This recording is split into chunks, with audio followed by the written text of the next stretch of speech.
Bismillahirrahmanirrahim. Assalamualaikum warahmatullahi wabarakatuh. Waalaikumsalam Waalaikumsalam warahmatullahi warahmatullahi wabarakatuh. wabarakatuh. Okey, sebelum kita memulakan pelajaran kita pada hari ini, jom kita sama-sama baca doa sebelum belajar untuk kita memudahkan diri kita untuk sampai ilmunya pada diri kita. Okey, bismillahirrahmanirrahim. Allahumma aftah alaina hikmataka wanshur alaina min khazaini rahmatika ya arhamar rahimin. Rabbi syrah li sadri wa yassir li amri wahlul 'uqdatam min lisani yafqahu qawli. Amin amin ya rabbal alamin. Okey, jadi Ustazah nak ucapkan ribuan terima kasih kerana awak semua berjaya untuk sertai kelas kita pada petang ini. Walaupun kita menghadapi banyak rintangan, namun awak semua tidak mempunyai masalah untuk menimba ilmu. Pandemik COVID-19 ni adalah bukan salah satu sebab untuk kita ni terhalang daripada menimba ilmu, kan? Okey, jadi kita terus kepada pembelajaran kita pada hari ini. Jadi sebelum saya nak bagi tahu secara lebih lanjut tentang apa yang kita nak belajar hari ini, Ustazah nak bagi satu hint supaya awak semua dapat apa yang kita nak belajar pada hari ini, okey? Okey, sekejap.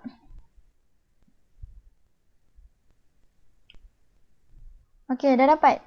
Dapat tak? Dah ada keluar kan? Dapat? Okey. Dah. Okey, bismillahirrahmanirrahim. Okey, sekarang ni kita nak belajar subjek ibadat. Dan apa yang awak nampak dekat dalam gambar ni? Dia mandi. Kata tu tengah mandi. Lagi dia tengah buat apa? Tengah sabun dia punya ketiak. Okey, pandai anak-anak Ustazah. Jadi, pada hari ini kita nak belajar, tajuk pembelajaran kita hari ini adalah mandi. Tapi sebelum ni kita dah belajar tentang mandi. Hari ini pula kita nak lebih fokuskan dalam satu skop yang kecil, iaitu jenis-jenis mandi sunat. Sebelum ni kita dah belajar mandi wajib, kan? Hari ni pula kita nak belajar mandi sunat. Jadi, bila kita tengok, mandi ni adalah satu simbolik untuk kita membersihkan diri kita daripada segala kekotoran yang ada dalam diri kita. Jadi, bila di mana kita ni mandi, sebenarnya dalam masa yang sama, kita tengah juga membersihkan jiwa kita, rohani kita daripada segala kekotoran. Macam mana kita buat? Dengan kita mandi sunat, kita mandi wajib. Itu pun adalah salah satu cara kita nak membersihkan jiwa kita daripada segala kotoran yang ada dalam diri kita. Okey, faham? Dapat? Okay. Dapat, faham. Pandai. Okey, kita pergi kepada seterusnya, iaitu jenis-jenis mandi sunat. Okey, untuk jenis-jenis mandi sunat ni ada 12. Tapi untuk masa sekarang ni kita belajar 2 sahaja jenis-jenis mandi sunat, iaitu mandi sunat 2 hari raya dan mandi sunat Jumaat. Okey, Zafira, saya nak awak baca untuk mandi sunat 2 hari raya. Apa dia kat situ? Bermula setelah berlaku setengah malam hingga terbenam matahari. Pandai. Afdal setelah terbit fajar. Okey, pandai. Okey, Ikram pula cuba baca mandi sunat Jumaat pula.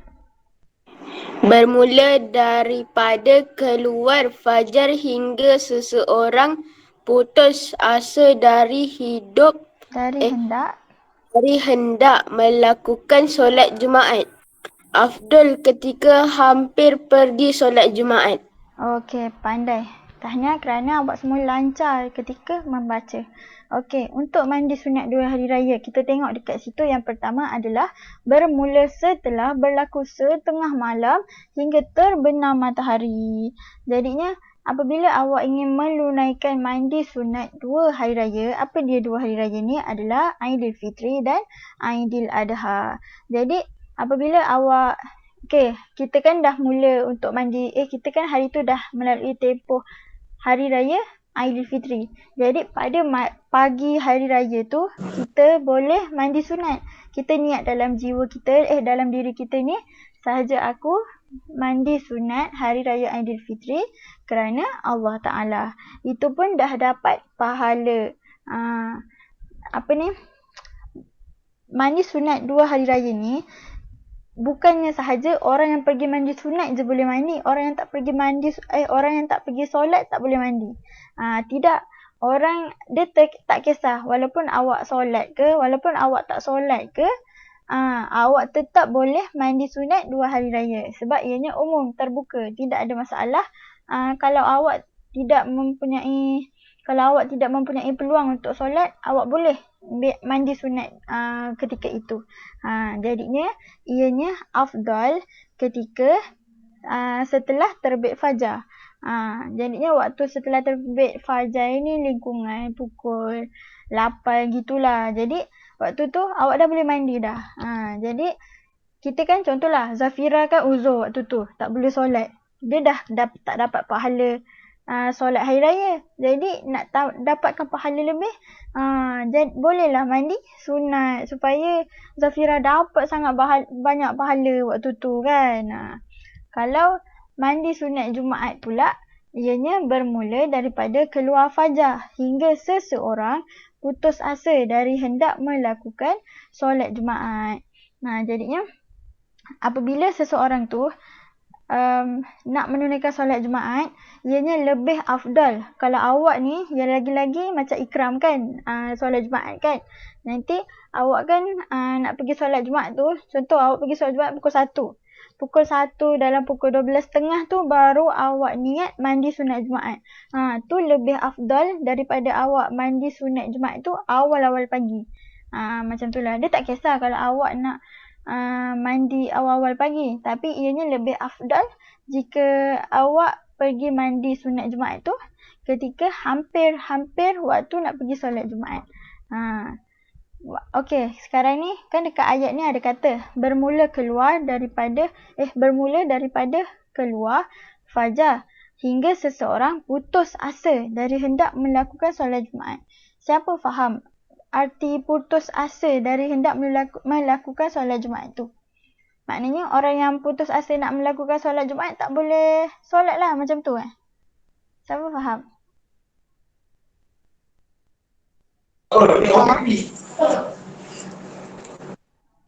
Apa? Siapa yang cakap tadi?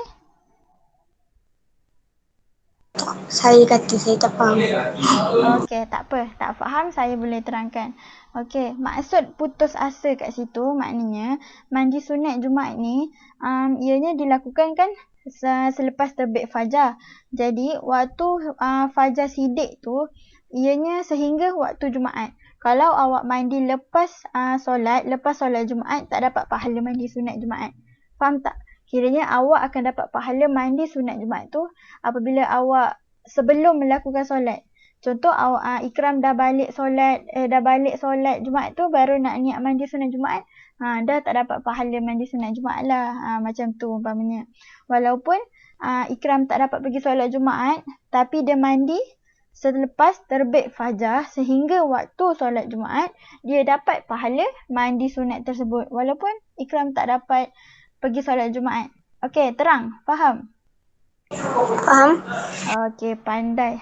Jadi, setakat ini sahaja untuk pembelajaran kita pada hari ini. Kita belajar tentang mandi sunat 2 hari raya. Kita belajar tentang mandi sunat Jumaat. Okey, ianya nampak senang kan? Jadi, kalau nak lebih mudah memahami, kita kena amalkan dalam kehidupan seharian kita. Okey, kita pergi kepada latihan yang kita nak buat ni. Okey, soalan yang pertama. Mandi sunat Jumaat dikhususkan untuk lelaki sahaja. Ikram, cuba jawab betul ataupun salah. Salah.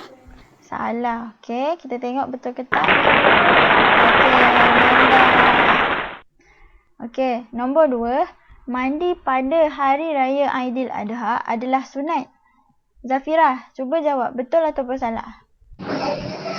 Betul. Okey, kita tengok betul ke.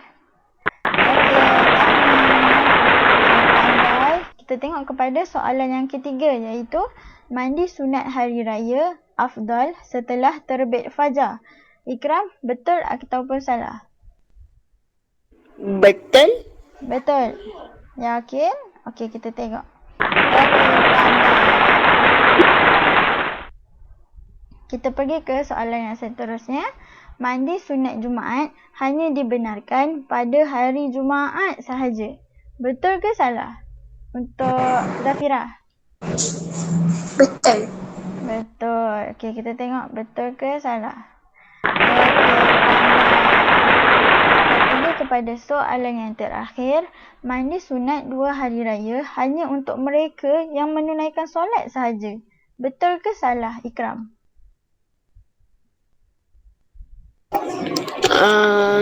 Salah. Salah. Betul kita tengok. Okey, tahniah kepada semua. Okey, sekian. Terima kasih untuk kita punya game pada hari ini. Okey, daripada pembelajaran kita pada hari ini, apa yang awak dapat tentang jenis-jenis mandi sunat ni? Apa dia? Yang pertama kita belajar tentang mandi. Mandi apa? Mandi Jumaat. Okey, lagi satu kita mandi apa? Mandi hari raya. Mandi sunat hari raya. Okey, pandai. Jadi kedua-dua ni benda yang simple je kita buat. Kan? Kita buat dalam kehidupan seharian kita. Mandi Jumaat, waktu tu hari Jumaat, Zafira boleh mandi, tak ada masalah. Ikram pun boleh mandi walaupun tak pergi solat Jumaat pun boleh mandi kan. Lagi-lagi tengah keadaan macam gini, lagi-lagi Ikram mesti tak berpeluang kan nak pergi solat Jumaat. Jadi awak ambil pahala ni dengan membuat mandi sunat. Macam tu juga dengan Zafira. Okey, untuk mandi sunat 2 hari raya pula. Dekat situ, kita dapat hari raya Aidilfitri, hari raya Aidiladha. Zafira kan waktu tu uzur, contohnya uzur. Lepas tu, dah lah uzur. Lepas tu malas pula tu. Tak reti nak mandi sunat. Dah lah dah kurang pahala. Lepas tu, tak nak dapat pahala lebih dengan mandi sunat. Jadi kalau nak dapat pahala lebih, lakukanlah mandi sunat ni supaya kita dapat amalkan kehidupan dalam seharian kita. Sebab kita belajar ilmu ni, tak semua orang boleh dapat. Ada yang sebaya dengan awak ni, yang dekat luar, tak dapat menimba ilmu sebab kekangan kewangan dan sebagainya kan. Tercuri-curi nak guru mengajar dan sebagainya. Awak yang dapat belajar ni, jadikan benda ni satu nikmat untuk awak semua berjaya dalam kehidupan dan jadi lebih baik untuk akan datang. Belajar sungguh-sungguh sebab zaman sekarang ni pesaingnya memang sangat-sangat banyak dan awak semua ni perlu menjadi sesuatu yang kreatif dan inovatif supaya dapat sesuatu yang boleh menaikkan awak untuk menjadi yang lebih baik pada masa akan datang. Okey, dapat sesuatu? Cik, dah macam orang konten TikTok dah. Dapat sesuatu? Macam gitu lah. Kita kena supporting kan. Barulah awak semua dapat apa yang saya dapat sampaikan ni kan. Okey, kalau guru tu garang, masam je muka, awak pun tak ada semangat pun kan nak belajar. Okey, jadi ada apa-apa soalan? Tak ada. Tak ada Okey, jadinya setakat ini saja kelas kita pada petang ini. Ustazah nak ucapkan ribuan terima kasih kerana beri kerjasama pada Ustazah pada petang ini dan semoga kita dapat berjumpa pada kelas yang akan datang. Okey, sekian. Kita akhiri pembelajaran kita pada petang ini dengan tasbih kafarah dan surah Wal-As. Subhanakallahumma wa bihamdika asyhadu an la ilaha illa anta astaghfiruka wa atubu ilaik. Bismillahirrahmanirrahim. Wal 'asr innal insana lafi khusr illa alladhina amanu wa 'amilus solihat wa tawasaw bil haqqi wa tawasaw bis sabr. Sadaqallahul azim. Okey, sekian wabillahi taufiq wal hidayah. Wassalamualaikum warahmatullahi wabarakatuh. Okey. Waalaikumsalam warahmatullahi warahmatullahi wabarakatuh. Terima kasih semua.